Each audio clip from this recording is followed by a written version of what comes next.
Olá, sejam bem-vindos ao canal do Replace Ambiental. Hoje nós vamos dar continuidade às informações sobre compostagem. No vídeo anterior nós ensinamos o passo a passo da construção da composteira caseira. Hoje nós vamos apresentar que tipos de alimentos devem ser inseridos na composteira. Para isso nós vamos falar um pouco de cada tipo de resto de alimento, ok? O que é a compostagem, né? É só para reforçar. Compostagem é um processo de transformação de resto de alimentos vegetais em adubo, que poderá ser aproveitado nas plantas, seja do seu jardim, do pomar, da horta, até mesmo na agricultura. Então, vamos apresentar aqui alguns restos de alimentos que eu separei durante o dia para nós inserirmos na nossa composteira. Eu vou começar aqui pela casca de banana, né, que é riquíssima em potássio, um dos elementos essenciais para o desenvolvimento das plantas. Cascas de legumes em geral. Aqui nós temos, eu utilizei hoje cenoura, né, no meu dia, durante o dia na minha residência. Cebola, tivemos também restinho de tomate, borra de café, né? A borra de café, vale salientar, que deve ser sem açúcar. Casca de ovo. Aí vocês me perguntam, mas ovo não é um vegetal? Não, não é. Mas ele pode ser muito bem aproveitado. Riquíssimo em cálcio, fósforo, magnésio, que são elementos essenciais para o desenvolvimento das plantas e também para o aceleramento do desenvolvimento, né, dos frutos. Lembrando que as cascas dos ovos, quando vocês forem inserir, é bom sempre deixar secar, né? Pode secar ao ar livre, no sol, como vocês preferirem, para não deixar aquele odor. E sempre deve ser resto de alimentos que não foram ao fogo. Por quê? Porque esses restos de alimentos, quando eles levados a alta temperatura, acabam perdendo algumas propriedades nutricionais. E, consequentemente, haverá decomposição? Haverá. Mas não tão rica quanto o resto de alimento cru, ok? Vou apresentando aqui o passo a passo, né? Colocando lá na composteira.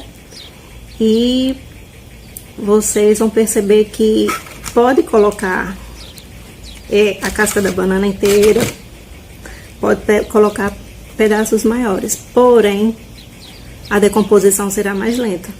Então, se você preferir colocar as cascas de ovo dessa forma, sem triturar, pode, mas aí o processo vai se prolongar, né, até virar o adubo entre 3 a 4 meses. Se você ajuda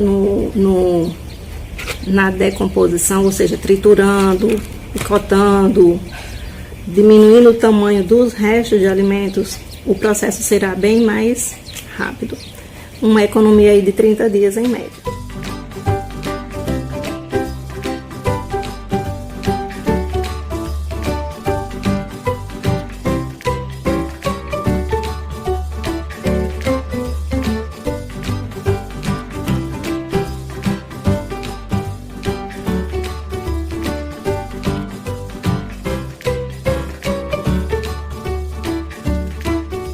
Quando algum resto de alimento apresentar algum fungo, não tem problema, porque esses fungos, conseguem ver aqui, esses fungos são micro-organismos que serão responsáveis pela decomposição desses restos de alimentos. Então, tendo fungos no resto de alimento, pode deixar, porque eles são decompositores também, assim como bactérias e assim como os macro-organismos, que no caso seriam as minhocas, né, que são os soldadinhos da terra, como conhecidos. Mas só que no momento a gente não vai usar as minhocas, né? E as minhocas apropriadas para esse tipo de compostagem, né? Que aceleram o processo da decomposição são as minhocas californianas, né? Por quê? Porque elas se sentem atraídas por resto de alimentos que estão entrando no processo de putrefação. No momento, nós não vamos inserir as minhocas, nós vamos apresentar para vocês em quanto tempo esse processo aconteceu sem as minhocas, ok?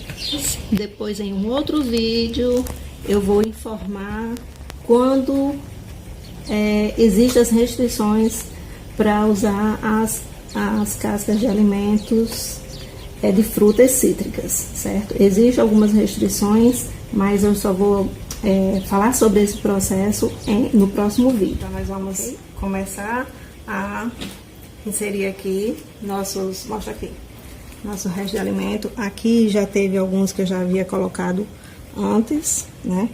E vocês vão perceber que eu vou colocar também um material seco, certo?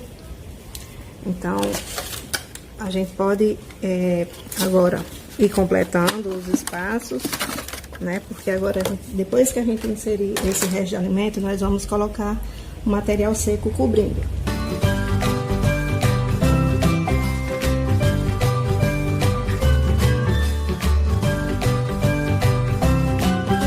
E por último, nós vamos colocar o nosso material seco. O que é o material seco? O material seco pode ser serragem, né, de serraria, pode ser em pó e pode ser raspa de serraria, né? E também você pode colocar, se você tiver em casa, folhas secas, que você varreu o seu quintal e algumas folhas secas caíram e você pode colocar, certo? Eu vou colocar aqui a serragem, mas não é o meu preferido. Por quê? Porque a serragem, material muito fino, né? Ele poderá, é leve, certo? Mas poderá compactar, fechar os poros na composteira e diminuir a aeração, o ar na composteira, né? Como eu já havia mostrado no vídeo anterior, esses orifícios, eles foram feitos para que entre ar na composteira e permita que as bactérias, que são aeróbicas, elas precisam de oxigênio. Então, se a gente compacta o material, se não houver oxigenação, irão surgir outros tipos de bactérias que não as necessárias para a compostagem, né? Surgirão bactérias anaeróbicas, aquelas que realmente não necessitam de oxigênio. Mas podemos utilizar a serragem em pó, o pó de serragem, podemos, mas não é o mais adequado. Okay? Mamãe, mas e a raspa de serragem? É raspa de madeira? É raspa de madeira, né? Aquele resto de madeira que sobrou lá na serraria, quando estavam fazendo portas, janela, móveis, que eles usam um instrumento lá para serrar a madeira, e aí vai gerando um pozinho, né? Que é justamente esse pozinho aqui, que quando eles estão cortando, aí vai gerando esse pozinho. E algumas vezes eles precisam aparar a madeira, né? Para a madeira ficar toda igualzinha. E aí, quando eles fazem esse processo, vai gerar uma raspa de madeira, né? Que é a mais adequada aqui para a composteira. Quando nós completarmos esse balde com o resto de alimentos, né? E cada camada, lembrar de colocar o material seco.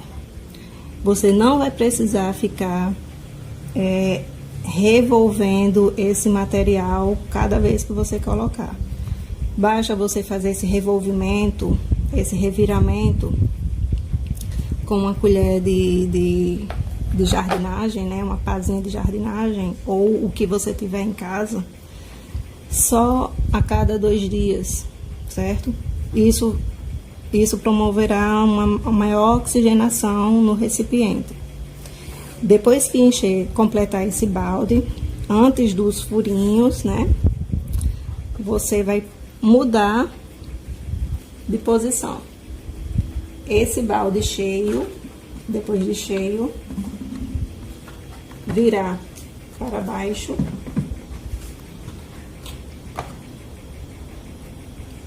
Nós pegaremos essa parte que foi cortada, virar para cá. Daremos continuidade na inserção de resto de alimentos. Enquanto isso, o material vai sendo decomposto nesse balde. Você vai ganhando tempo, enquanto ele vai se decompondo, nós vamos inserindo mais resto de alimentos nesse segundo e o terceiro balde. Como todos os baldes têm furos, né, que nós fizemos com a furadeira, esse vai gerar um líquido e esse líquido virá para o terceiro balde. Esse terceiro balde nós colocamos uma tela, porque a partir do momento que nós colocarmos as minhocas californianas, elas não irão cair dentro do chorume. No chorume as minhocas poderão morrer afogadas, né? E a partir do momento que esse material, todo o material que esteve aqui, que já foi decomposto, tornou-se adubo, e as minhocas começarem a perceberem que tem material fresco nesse outro balde, né? Elas vão migrar para o balde de cima, né? Elas vão conseguir entrar nesses orifícios e começar a fazer a assimilação do resto de alimentos no balde de cima. O chorume é o líquido gerado quando há decomposição da matéria orgânica, né? De todo esse resto de alimento, tudo que se degrada vai gerar um líquido escuro. E o que nós iremos fazer com esse líquido? Essa torneirinha aqui, como vocês viram que foi colocada, né, no vídeo anterior, é justamente para nós apararmos o líquido, né? E esse líquido será reaproveitado nas plantas. Eles serão biofertilizantes para as plantas. Tanto eles poderão auxiliar no desenvolvimento das plantas, por conter alguns elementos naturais, e também poderá ser utilizado como inseticidas. Você vai aproveitar 50 ml em cada litro de água para borrifar nas folhas das plantas. Ou, se você preferir, você pode colocar diretamente no solo, na terra, ao redor de cada. Se tiver alguma dúvida, pode deixar nos comentários. E se você tem interesse em mais vídeos sobre informações de atitudes economicamente viáveis e ecologicamente corretas, deixe seu joinha, se inscreva no canal e ative o sininho das notificações para acompanhar mais vídeos. Até lá!